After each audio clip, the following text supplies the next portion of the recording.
You are Locked On Clippers Postcast, part of Locked On Sports Los Angeles on the Locked On Podcast Network. Your team every day. Hello and welcome to the Locked On Clippers Postcast on the Locked On Sports LA YouTube channel, the place to hang out when every game is done. We come on and break it on down for you, tell you what we liked and what we didn't like. And tonight, there was plenty to like. Nice win for the Clippers in San Antonio, beating the Spurs with a big fourth quarter, 128-116. You can also download the podcast wherever you find your podcast on the Locked On Clippers podcast feed. I am Pete Fox, covering sports in LA dating back to 2007 for ESPN LA and NBC Sports Radio. Well, after an ugly third quarter, the Clippers turned things around quick, fast, and in a hurry, and got back on the right side of things very easily there in the fourth quarter. That was nice to see. There was a lot of stuff in this game that we could kind of pound our chest about and say, that was good, that was enjoyable, that I liked. Where to start, I don't know. I'm not going to start with the most obvious thing, which is Kawhi Leonard. We'll get to that in a second. To me, the reason they won this game was Ivica Zubac. And Zoo had a fantastic, gritty game. 8 of 16, 21 points, 22 boards, 9 offensive rebounds. And I think all 9 of those were putbacks for baskets. I mean, he battled on the offensive boards tonight so ferociously. And every time, I don't think he missed one, maybe one. They were all meaningful, big buckets and just fighting in there. And this is against Wemby. Wembanyama is as we've said, the real deal. I mean, this guy is a big time star and he's like 17 or something. Would they say he's 21? Is that what they said? 20, 21? It's unbelievable. I mean, you see 7-footers standing up next to him and they look small. I mean, maybe not 7 foot, but close to it. Kevin Porter Jr. How tall is he? 6'9", 6'10". He stands next to him. Oh, he's only 6'4". Really? Oh, okay. Well, that's why he looks so small. I thought Kevin Porter Jr. was taller.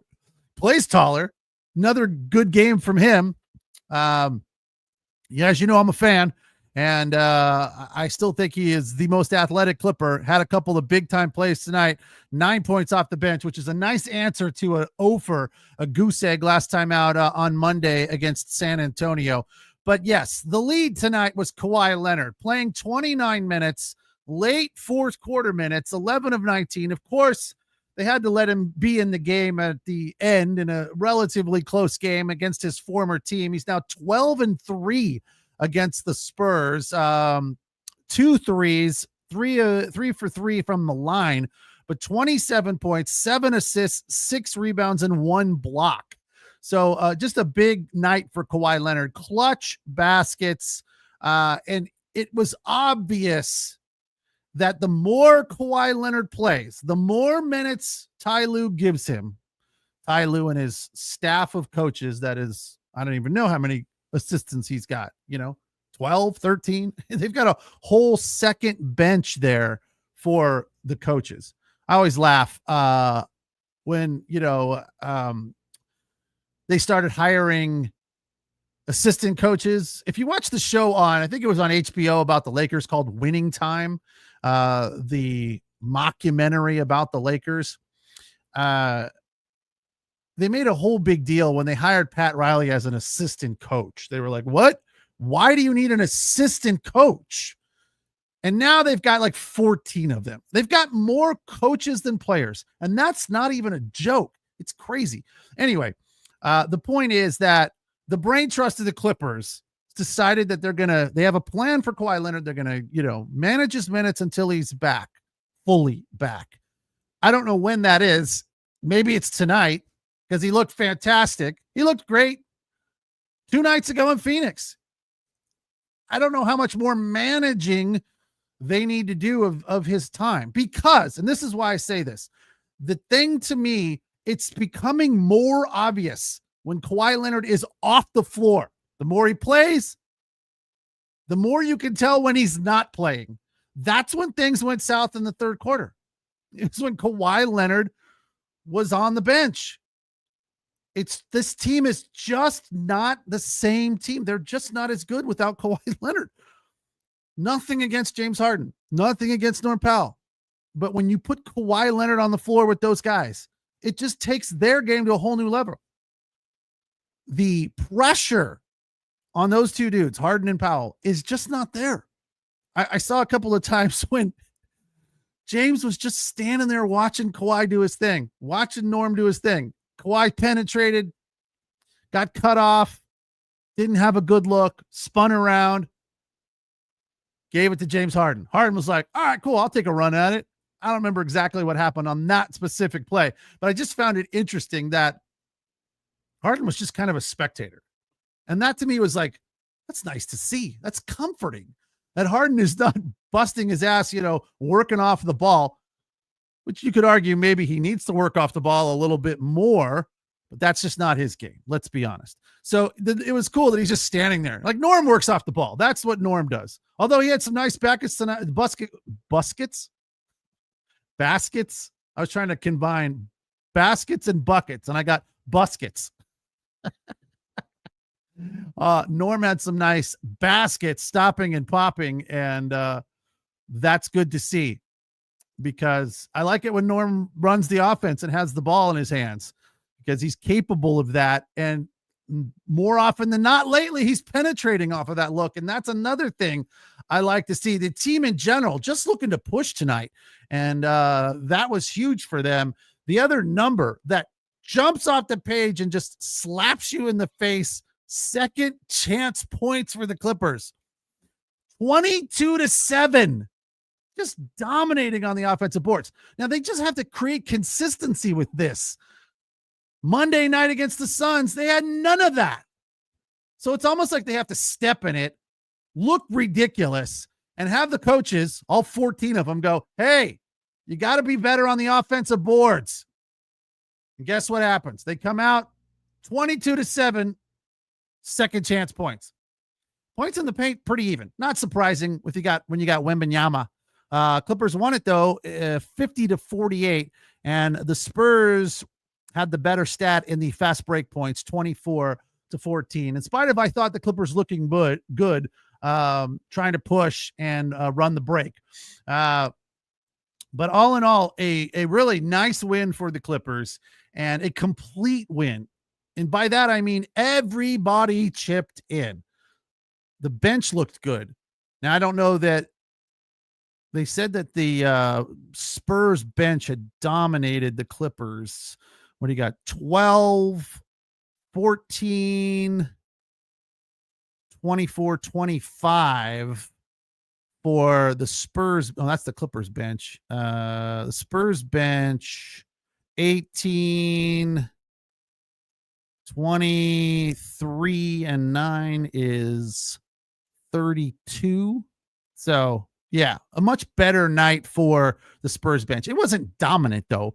I thought the Clippers did well coming off the bench, except for that one period of the third quarter when Kawhi wasn't playing and Harden wasn't playing, and that was not a good look for this team when it comes to the rotation. But Batum had a great night off the bench with 12 points, 3 threes. Terrence Mann just 2 points, but had an impact, I thought, defensively, energetically, and so forth. And that's what Terrence Mann does quite frequently. He had a couple of looks that I thought were good that he just, backed off of for whatever reason. And, a little hesitant or tentative to pull the trigger, which I found a little bit surprising. And another off night for Amir Coffey. Like, what the heck is that? He also looked a little tentative at times, but they kept him out there 22 minutes, no points. That's really, really bizarre in a win that they could come away with a 10-point win, 12 points to be specific, and you got nothing from Amir Coffey. But Kevin Porter Jr., a much better game, 18 minutes, 4 of 6, 9 points, and Kobe Brown had a bucket in 1 minute of play. As I said, Kawhi, a big night, 27 points, a plus 16. Derrick Jones Jr. had some athletic buckets, played 33 minutes, 3 of 9 for 7 points. Zubac, to me, the man of the game, in spite of being outscored by Kawhi Leonard, just had a much better, well-rounded game. And that's what Zoo does. He has to have that double-double almost every night. That's what he brings to the table. 21 points, 22 boards, 13 defensive rebounds, and 9 offensive boards. James Harden, 21 points, 3 threes. And Norm Powell matched Kawhi atop the scorers sheet with 27, 9 of 15. That's a solid night right there.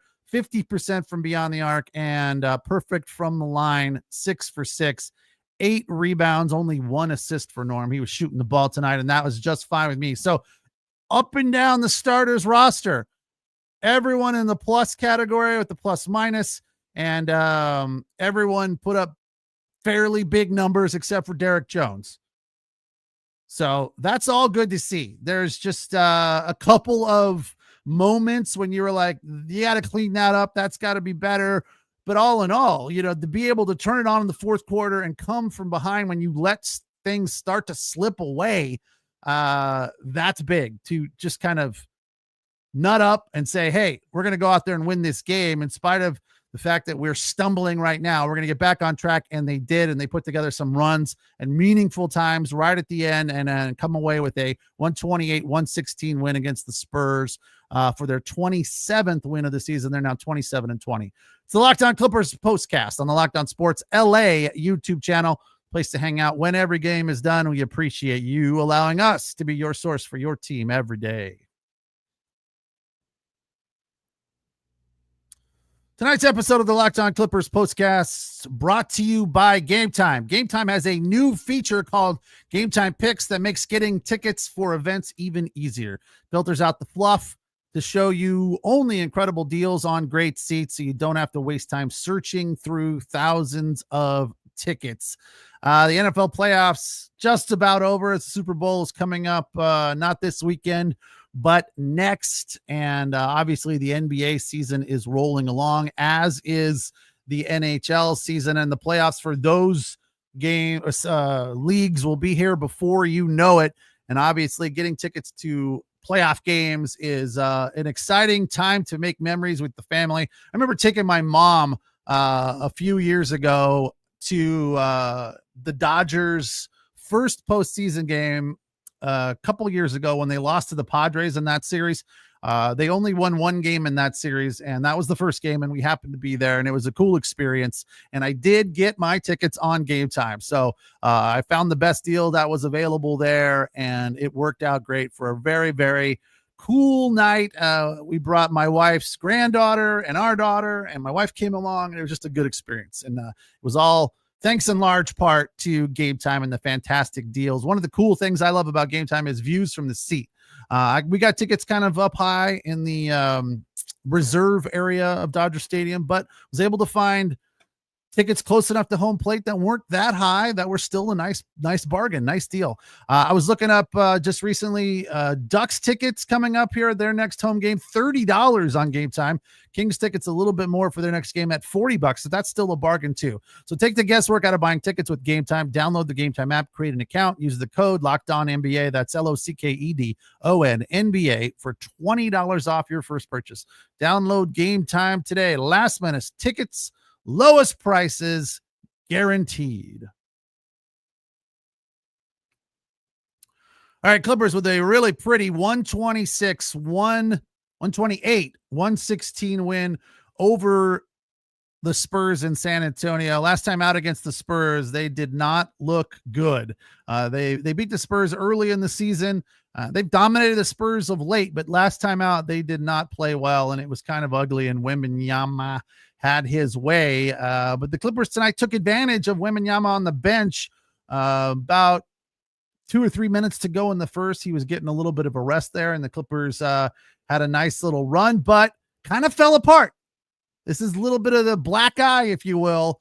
Some of the less than optimistic moments of this game, less than pretty, less than smooth moments of this game. They just got sloppy at the end of the quarter. And this has kind of been a regular occurring thing for the Clippers. Steals and laziness and bad passes, guys not looking, fouling. It just falls apart for them at the end of the quarter. And I can't figure out why that is. But, I'm sure in a couple of nights in Charlotte, they'll come out and they'll play hard at the end of quarters because somebody is going to yell at them and say, hey, quit being lazy and sloppy at the end of quarters. Porter Jr. had a really nice bucket, drawing the foul, super athletic, spinorama up and under move under the busket. I did it again. Busket. Am I going to call it the busket from now on? The basket or the bucket? Oh, holy cow. Anyway, one of those moves that made me exclaim, wow, look at this guy. Holy cow. He's so athletic. It's just, I'm a big fan. I find his game to be so very exciting. Kevin Porter Jr. tonight, 9 points off the bench. Here is tonight's bucket list. For number 5, Nico Batum hit a 3. His first shot came at the 3:09 mark of the first, tied the game at 22. And it was a good feeling for Nico Batum to hit his first shot as a 3. It was wide open. It's not always a great spot for him to be in. He seems to be a little bit more comfortable with a catch and shoot under pressure, but that was a wide open look and he nailed it. Number 4, Batum, another 3 right at the buzzer. 0.2 on the clock of the first quarter. It made it 32-30 San Antonio. So it was a pretty big bucket as the Clippers, as I mentioned, kind of falling apart, kind of scuffling. That bucket was meaningful to make it a 2-point game at the end of 1. He had another 3 at the 9:04 mark of the third. That made it, or is it the second? Yeah, the second, 9:04 or the second. So just right on the heels of that former one at the buzzer, it made it 36-35 San Antonio. So Batum with 3 big threes in a row. For number 3, Kawhi had a 3 right at the 6-minute mark of the second. That gave the Clippers a 49-44 lead. Again, anytime Kawhi was in the game, things were good. Started to pull away, started to look more comfortable and just more well-rounded and dynamic. For number 2, Norm hit a 3 at the 9:40 mark of the third. It was a stop and pop and just an absolute sweet stroke. You know, he didn't hesitate, wasn't looking to pass the ball. It was a step back. He's like, I'm not quite at the line. I got to get back to the 3. Stop and pop, or stop, step back and pop. So not quite a stop and pop, but he didn't catch a pass. Just had the ball, dribbled it up, buried a 3 to make it 74-65. And for number 1, Kevin Porter had a big time step back 2 down on the baseline at the 9:34 mark of the fourth. And this was the moment right here where the Clippers started to pull away. And I'm pretty sure Kawhi and James Harden on the bench. They had Batum in there, Man, Coffee, Powell, and Zoo, I believe.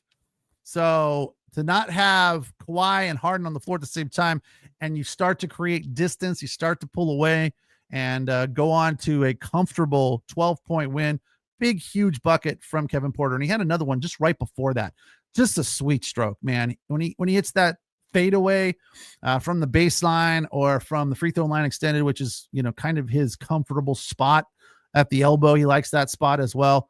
It's a good spot to be in for the Clippers. Clippers in the second chance points, as I said, were absolutely huge. Kawhi from the baseline hitting that fadeaway, also so pure, nothing but net.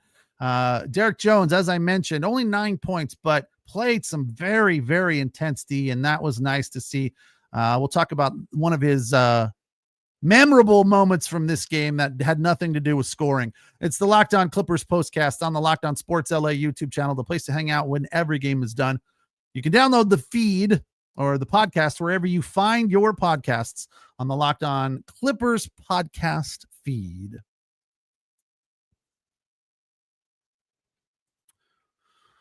Today's episode also brought to you by FanDuel. So Super Bowl 59 is here. 1 game, 2 teams, endless possibilities. You know, everyone gets involved in wagering on the Super Bowl. Even the people that don't wager any other time of the year, you feel compelled to get in on 1 or 2 or 20, all of those exotics during the Super Bowl. It is definitely something that adds to the excitement of the biggest game of the year. You can make it more exciting with the FanDuel Sportsbook. Of course, you can predict anything and everything in the Super Bowl. First touchdown, MVP, coin toss, length of the national anthem. Will they run the kickoff back? Of course, there's the spread and then the individual statistics, so much available. Live betting features also let you stay involved no matter what happens on the field, and the app is super easy to navigate. Plus, knowing that you can place a $5 bet and potentially win $200 in bonus bets for the Super Bowl, now that's icing on the cake.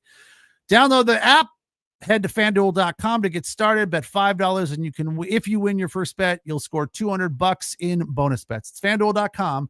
Bet with FanDuel, official sportsbook partner of Super Bowl 59.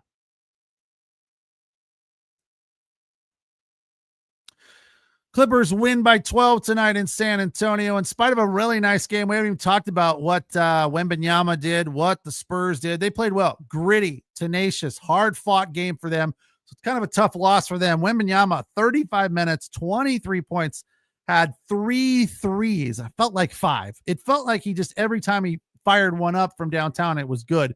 50% from the floor for him, 8 of 16. This guy, Devin Vassell, also had a very nice game. 3 threes, 7 of 17 for 19 points. And Stephen Castle played well.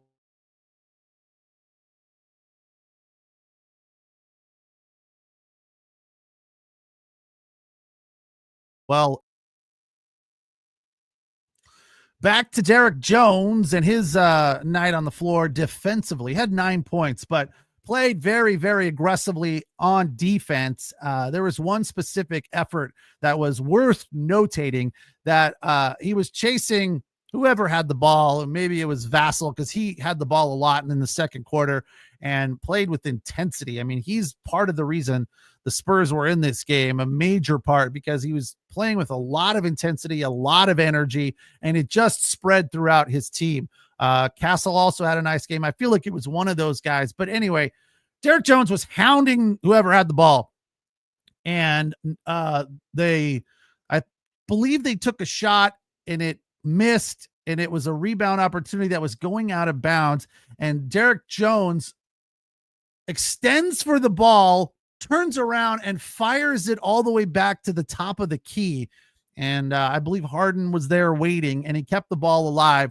Unfortunately, it didn't turn into 2 points, but it was a fantastic individual effort saving that ball. And that's the kind of effort that you like to see from anybody on this team. Quite honestly, if you see that from one guy, kind of like with Vassell tonight, it becomes infectious. It kind of spreads throughout the team. And with Chris Dunn being hurt, I mean, that's the number one thing he brings to this team, is the defensive intensity, the defensive effort. And with him being hurt, somebody else kind of has to step into that role and be kind of the defensive energy provider. Obviously, Kawhi can play defense. We know that. They don't call him the Claw for nothing. He's very capable of playing defense, but it's just because he's big and smart and knows where to be and has a massive wingspan. He's not an overly energetic type of defensive player the way Chris Dunn is. So when Dunn is out, somebody else has to kind of adopt that role. Tonight, it was Derek Jones. Of course, Zubac played fantastic defense. Let's not overlook the fact that Zubac did a marvelous job on Wembanyama. And the fact that he didn't foul out when he had 3 fouls early was also a big deal. Porter Jr. did a nice job on him and being completely outsized. They all managed Wembanyama to a very, very high degree.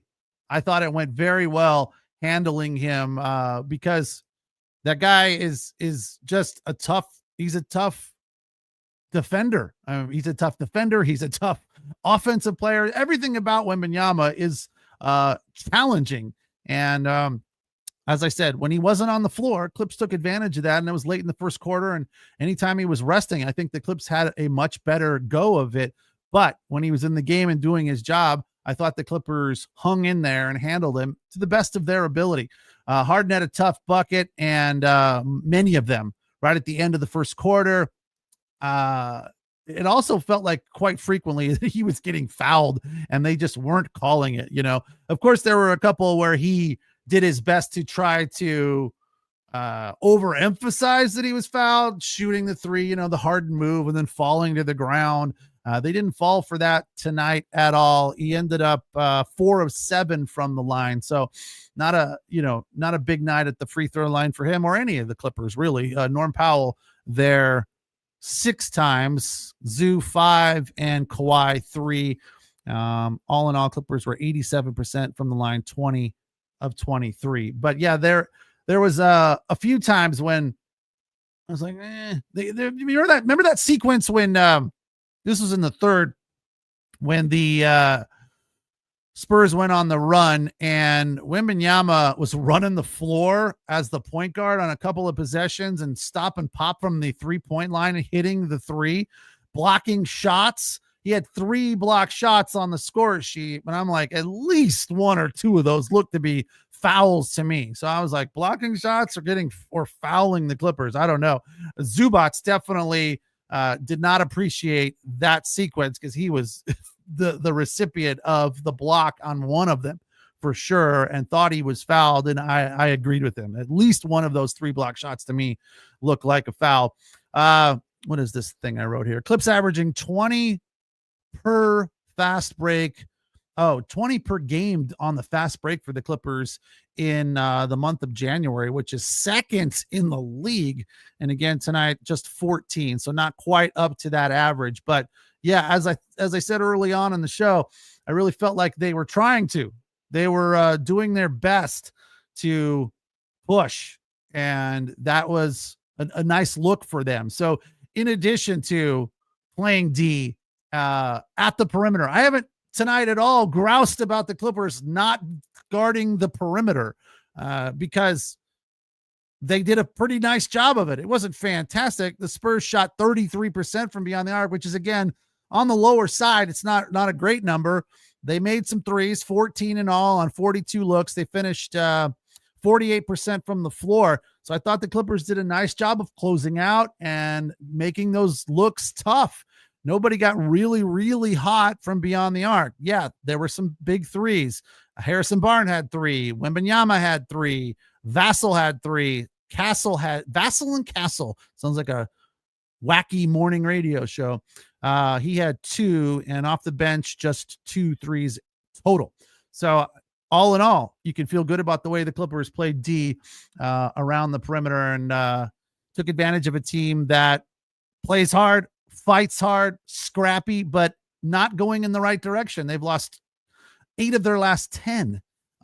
So they're in a bad spot. And that would have been a tough loss for the Clippers had they not gotten back on track in the fourth quarter with an 11-0 run at the end, which was preceded by an 8-0 run. So they blew a 16-point lead. There was a 17-point turnaround in the third quarter as the Spurs went on a 14-2 run, and the Clippers then lost the lead down 1, but turned it right back around in the fourth, an 8-0 run followed by a 13-0 run. A 13-0 run. They did lead at the end of 3, 94-92, but it was just an ugly third quarter. A lot of the stuff that you don't like to see, not moving the ball, sloppy, turnovers, fouls. So the fact that they were able to get it back on track right away, early in the fourth quarter, took advantage of the Spurs and kind of just, put them out of their misery. They ended their suffering pretty quick. It was a beautiful thing. 10-point differential in the fourth, leading to a 12-point lead for the Clippers. They did it with second chance points, and they did it with a complete victory across the board with 4 of the 5 starters in double figures, again, led by Kawhi Leonard with 27 and Norm Powell, who also had 27. But to me, the player of the game was Zubac with 21 and 22 rebounds. James Harden, 7 of 15 from the floor, 3 of 5 from beyond the arc, and 6 turnovers, which is a number I think we can be comfortable with. All in all, a very good win for the Clippers on what is a fairly long, arduous road trip. So Phoenix on Monday, San Antonio tonight, and then Charlotte on Friday, and then on to Toronto with the Raptors on Sunday. Jonathan Eng has something to say about the difference in this game. Yeah. Oh, that's a very good point. Jonathan says the difference in this game is that the Clippers destroyed the Spurs on the rebounds. You're absolutely right, Jonathan. I apologize for kind of overlooking that because it was a dominant performance on the boards for the Clippers, 57-30. Thank you for reminding me about that. God, how could I overlook that? A brilliant night rebounding for the Clippers compared to what the Spurs did on the board. 57-20. Charles has a request for the front office. The only trade a Clipper should look at is Isaiah Stewart from Detroit. They need an enforcer.